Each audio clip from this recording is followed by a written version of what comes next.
Welcome to Fight News Now Extra. My name is John Pollock. We've got all of the fallout from the UFC's doubleheader in Sweden and Halifax on Saturday. Plus, Bellator announced the next direction for Melvin Manhoff, and we'll chat about all of it with Robin Black.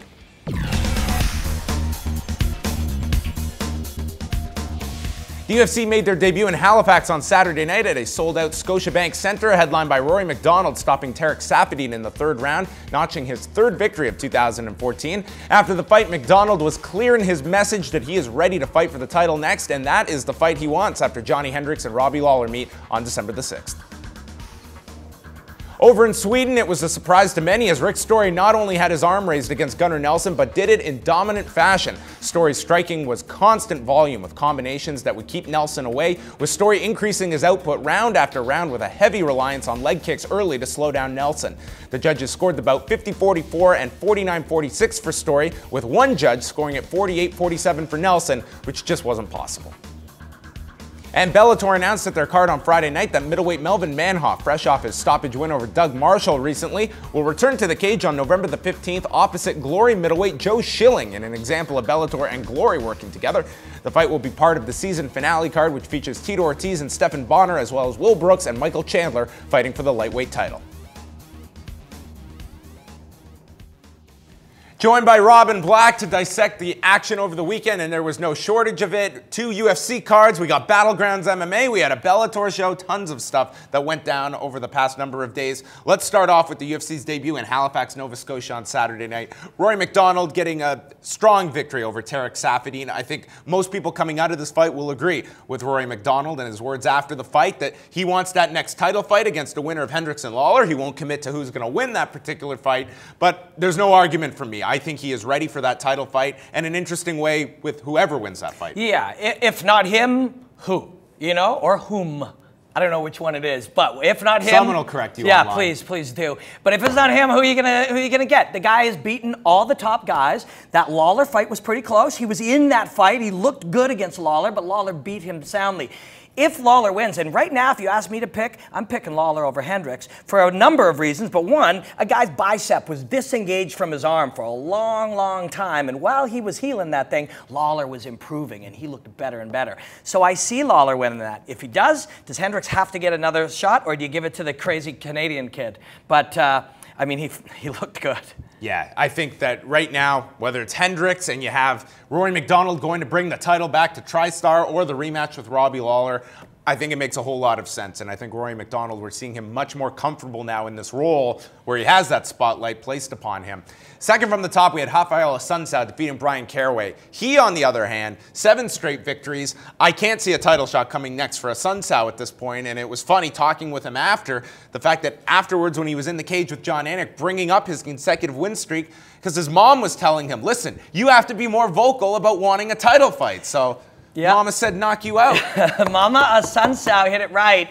And if she wanted to get specific, if it was me, man, and you're in that spot and you're sitting there, you know, why do they want a title shot? Money. They get paid. That's the goal. You got that thing.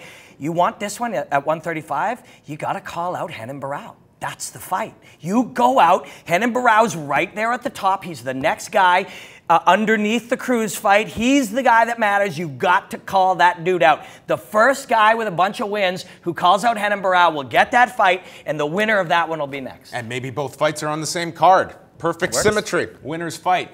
Also, I want to make mention, Chris Kalidas was one of the biggest stories of the week. Here he takes this fight on 5 days' notice when Luis Gaudino falls out, beat Paddy Holohan. This was after a tough weight cut to get down, fighting at flyweight no less. But for Chris Kalidas, an unbelievable reaction in the Scotiabank Centre. The hometown hero getting the win. You have TJ Grant there in his corner. Couldn't write a better storybook ending for Chris Kalidas on Saturday night. No, it was beautiful. It was beautiful. You love seeing that. He's a good, hardworking kid who has legit wins. He's a real 125er. He was getting there eventually. This thing all worked out. I had inside track on it because his coach, Scott, called me and said, can you recommend him to Sean Shelby for me? So I was thrilled to be able to, even if that helped this little bit, it's so nice to be able to see somebody accomplish their dream and be in there. Never mind 50 grand in the pocket.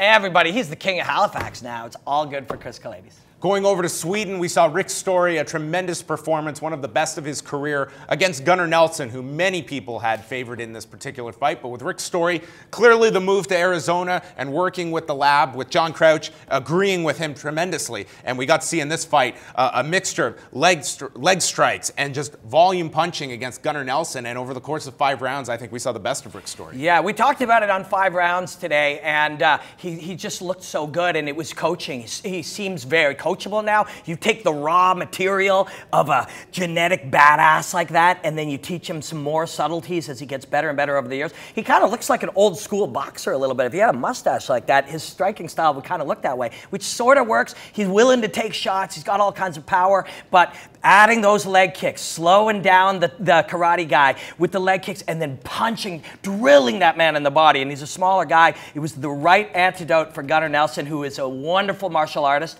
And it really, they gave us such a beautiful 25 minutes. I really enjoyed that fight a lot. Final thought on Battlegrounds on Friday night. Hoan Carneiro, or Honan Carneiro, or Hoan Carneiro, however Chael Sonnen decided to pronounce it. In 2014, one-night, 8-man tournaments, do they make sense in this day and age, even if you're presented a wad of cash and then 15 grand of it is taken by the commission after? Yeah, that's a really good question. We air KSW. We had it live this weekend. They've done that in the past, but, you know, guys get injured, guys go down. Is it even safe? I mean, man, that's the big question here. Is like, should we be doing this? There's a reason we evolved out of this. I mean, the idea, just imagine a guy fighting 3 times in one night. When you're talking about elite level, and I'm not suggesting that Battlegrounds exactly produced elite level MMA, but nonetheless, this is more just a concern in... Yeah, let's not forget that these are high-impact combat sports athletes, and that in our excitement to see cool stuff and to enjoy some carnage and stuff, let's not forget that they get hurt badly in 3 fights in one night. It's not for me. All right, the UFC now has a break until October the 25th, and they'll be back in Brazil with Jose Aldo, Chad Mendes for the featherweight title, and Conor McGregor in the front row with some popcorn and a beer. For Robin Black, I am John Pollock, and we will be back next time with Fight News Now Extra.